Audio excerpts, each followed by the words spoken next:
मेरा नाम धर्मेंद्र तोमर। मैं अखिल भारतीय युवा जाट महासभा का राष्ट्रीय उपाध्यक्ष हूँ। तो हमारे प्रदेश अध्यक्ष भाई राहुल चौधरी जी हैं गाजियाबाद से। इन्होंने कार्यक्रम चला रखा है पूरे जनपद में, पूरे प्रदेश में के सभी जनपदों में अखिल भारतीय युवा जाट सभा के जिला अध्यक्ष नियुक्त किए जा रहे हैं। उसी श्रृंखला में आज जनपद सहारनपुर में प्रदेश अध्यक्ष जी ने भाई मोहित प्रधान को, जो सलोनी के रहने वाले हैं, इन्हें जिला अध्यक्ष की जिम्मेदारी सौंपी गई है।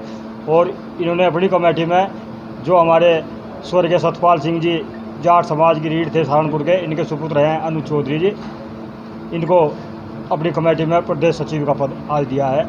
मलिक और आज सहारनपुर में लेबर कॉलोनी स्थित बीडीएम स्कूल में राहुल चौधरी जी जो अखिल भारतीय जाट महासभा के प्रदेश के उपाध्यक्ष भाई यहाँ कुछ युवाओं को जिम्मेदारी देकर गए हैं। इसमें अब मोहित चौधरी को युवा का जिला अध्यक्ष और अनुज वर्मा जी को आपका प्रदेश का सचिव बनाया और इससे एक नई समाज में क्रांति लाने का काम किया। युवाओं को जो भ्रमित हो रखा था शिक्षा की ओर था, उन्हें शिक्षित करने के लिए प्रेरित किया गया। इन्हें नशे से दूर, बहुत सारी समाज में फैली कुरीतियों से दूर रहने का आज संकल्प लिया गया। यहाँ आपका लेबर कॉलोनी में हमारे बहुत सारे मेहमान गाजियाबाद से जो खतौली से आए थे और जिम्मेदार पदाधिकारियों ने आज यहाँ समाज को एक नई दिशा देने का काम किया।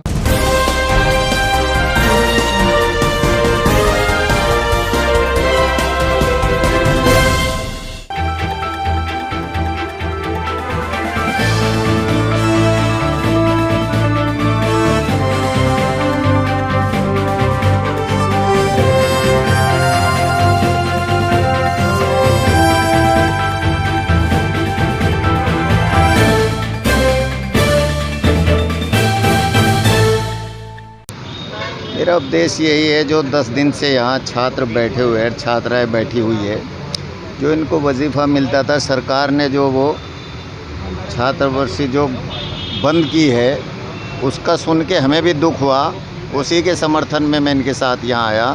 देखो, ये आने वाला कल का भारत है, कल के भविष्य हैं ये बच्चे। अगर इनकी पढ़ाई छूट जाएगी या एजुकेशन इनके बीच में रह जाएगी तो ये बहुत बड़ा देश का नुकसान है। पता नहीं इन बच्चों में से कौन सा क्या बन जाए और देश के लिए क्या उपलब्धि कर दे। आने वाला कल तो यही है।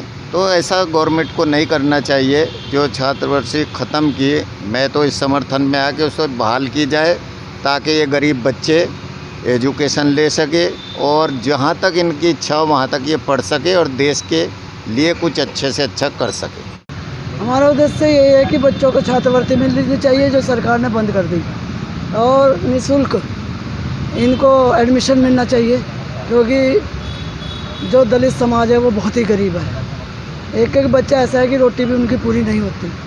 तो हम जो आज 10वां दिन है धरने के पे बैठे हुए, किसी भी अधिकारी ने कोई भी यहाँ आके इनकी सुध नहीं ली है, और ये हमें बहुत ही निंदा के साथ कहना चाहते हैं कि इस तरह के अधिकारी कभी किसी सरकार में हमने नहीं देखे। जो इस तरह अब हो रहा है, 10 दिन के बाद भी कोई अधिकारी इनकी सुध लेने नहीं आया। अब आज हम बच्चों ने घोषणा की है कि हम भूख हड़ताल पर चाहे मर जाएं, पर हम छात्रवृत्ति लेकर रहेंगे। इसके लिए चाहे हमारी जानें जाएं, चाहे हमें कुछ भी इसके लिए करना पड़े, पर हम छात्रवृत्ति लेकर रहेंगे और निःशुल्क एडमिशन लेकर रहेंगे।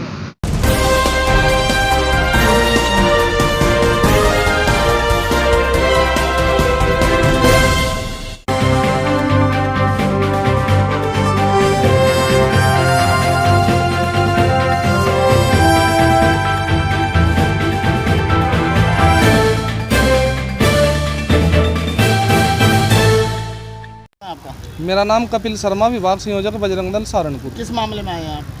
अभी 4-5 दिन पहले की घटना है। जनपद सहारनपुर के थाना चिलकाना के बड़गांव गांव के अंदर कुछ मुस्लिम लोगों ने मंदिर पर लगे लाउड स्पीकर का विरोध किया और उसको बंद करा दिया गया।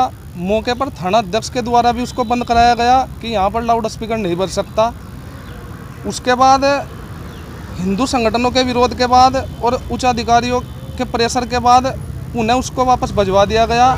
इस प्रकार के लोग इस समय भी जो मंदिरों के लाउड स्पीकरों का विरोध कर रहे हैं या वो उनको बंद कराने का प्रयास कर रहे हैं, उन लोगों को ये पता होना चाहिए कि ये कोई तुम्हारे मुल्ला मौलवी या तुम्हारे बाप दादाओं के फतवे से चलने वाली सरकार नहीं है। इस सरकार के अंदर किसी भी मंदिर का कोई लाउड स्पीकर बंद नहीं होगा और वो लोग तय नहीं करेंगे कि कब मंदिर में आरती होनी है, कब लाउड स्पीकर बजना है। इस चीज़ को हम तय करेंगे और हमने तय किया हुआ है, हमारे अनुसार मंदिरों के लाउड स्पीकर बजेंगे और हिंदू समाज जिस तरीके से उनको बजाना चाहेगा वो बजेंगे।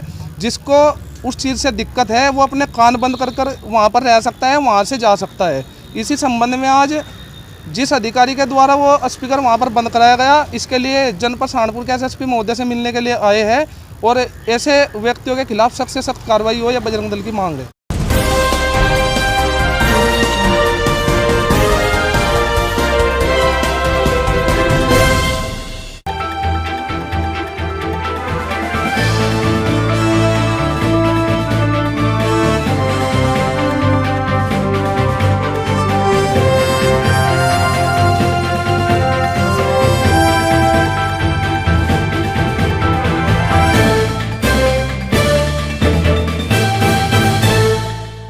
मैं Avtar Singh, northern railway men's union junction शाखा सहारनपुर का मैं सचिव हूँ। ऑल इंडिया रेलवे फेडरेशन के आह्वान पर नॉर्दर्न रेलवे मेंस यूनियन की सभी शाखाएं आज रेलवे में निजीकरण का विरोध दिवस मना रही हैं, जिसके अंदर आज एक सेमिनार में छात्र संघ के नेता, शिक्षक संघ के नेता, यात्री संघ के नेता और युवा शक्ति इसमें सम्मिलित है। शाखा की तीनों ब्रांचें इसमें सम्मिलित हैं। जिस प्रकार भारत सरकार द्वारा रेलवे में निजीकरण किया जा रहा है, इससे रेलवे कर्मचारियों में भारी रोष है, जिसको हम लोग इस सेमिनार के जरिए आम जनता को भी बताना चाहते हैं कि उनके ऊपर भी निजीकरण के बाद क्या क्या उनके ऊपर बोझ पड़ेगा।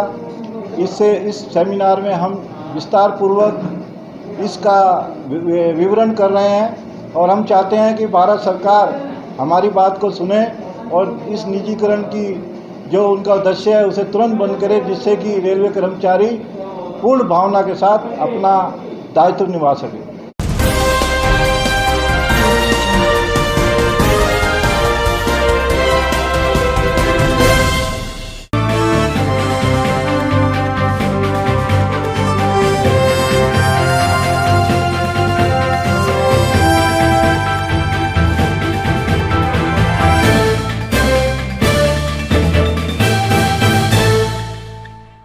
मैं तो इनका आभार प्रकट करता हूं कि इन्होंने यहाँ आकर मेरा स्वागत किया। मैं तो इनसे ये आग्रह कर रहा था कि मैं इन्हीं की जगह पर आके और इनकी जानकारी लेके और हम सब लोग मिलकर आपस में एक दूसरे की समस्याओं का समाधान करने की कोशिश करेंगे। और व्यापारियों की जो वर्तमान में हालत है, निश्चित रूप से वो बहुत दयनीय है और उन तमाम स्थितियों से किस तरह से उभार सकें, हम सब लोगों की ये चिंता है।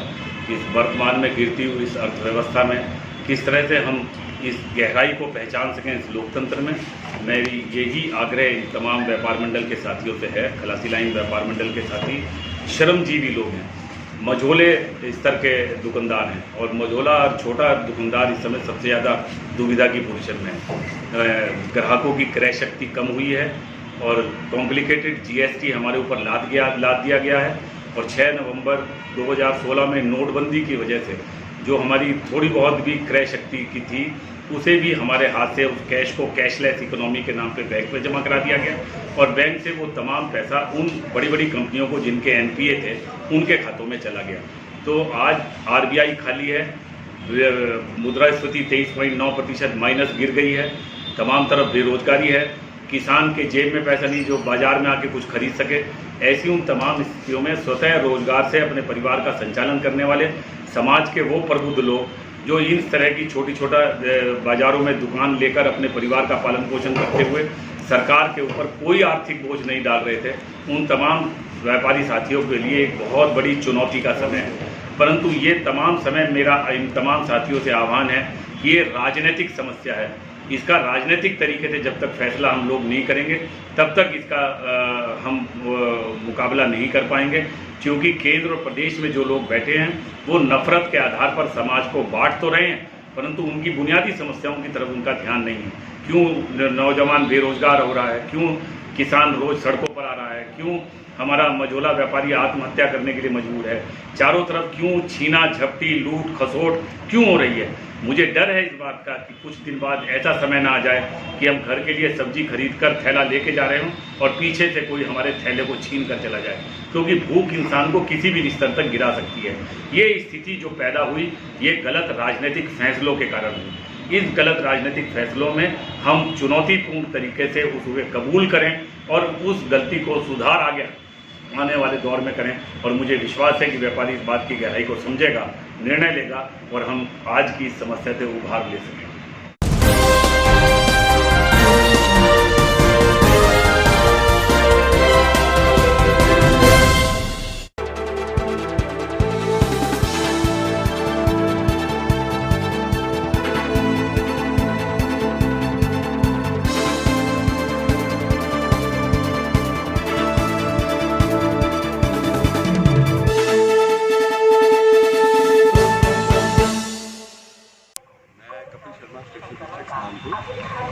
आज हमारे पूरे भारतीय रेल के अंदर स्वच्छता अभियान का पखवाड़ा चलाया जा रहा है। ये 16 सितंबर से लेकर 30 सितंबर तक चलेगा।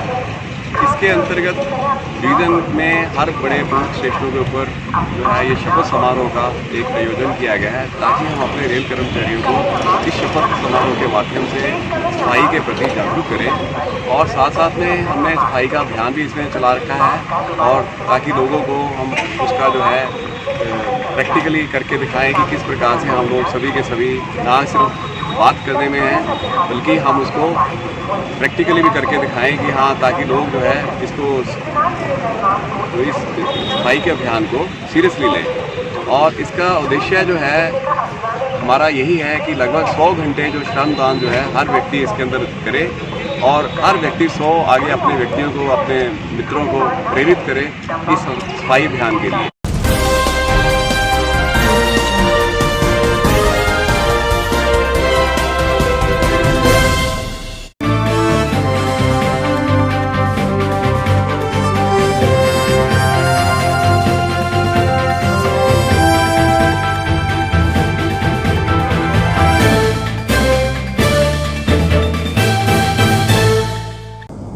थाना तीतरो के द्वारा 15 तारीख की शाम को करीब 7 से 8 के बीच में एक अवैध शस्त्र बनाने की फैक्ट्री पकड़ी गई है, जो कि जंगल ग्राम भावसा से पकड़ी गई थी। इसमें एक कृष्णपाल पुत्र तेलूराम निवासी ग्राम भावसा को अरेस्ट किया गया है, और उसके पास से अवैध शस्त्र बनाने के उपकरण और सामान, साथ ही साथ भारी मात्रा में अवैध शस्त्र बरामद हुए हैं, जिसमें 2 315 पौना राइफल, एक 12 बोर पौना बंदूक और एक 315 बोर का तमंचा, साथ ही साथ 29 जिंदा कारतूस और कुछ खोखा कारतूस बरामद हुए हैं। ये जो हथियार थे ये इस जंगल में लोगों की डिमांड पे बनाया करता था, और करीब 4000 से 17000 के बीच में ये एक हथियार को बेचा करता था। इस व्यक्ति का पुराना आपराधिक इतिहास भी है। ये शामली और गंगो थाने से पहले भी इसी तरह के क्राइम में जेल जा चुका है, और इसका जो बाकी का क्रिमिनल हिस्ट्री है उसके बारे में जानकारी की जा रही है और आगे की वैधानिक कार्रवाई की जा रही है। नहीं, ये एक अकेला ही आदमी अभी तक मिला है। बाकी अन्य डिटेल इसके बारे में जानकारी की जा रही है। अगर अन्य व्यक्ति भी इसमें शामिल होगा तो जल्दी उसके बारे में पता लगाया जाएगा और आगे की वैधानिक कार्रवाई की जाएगी।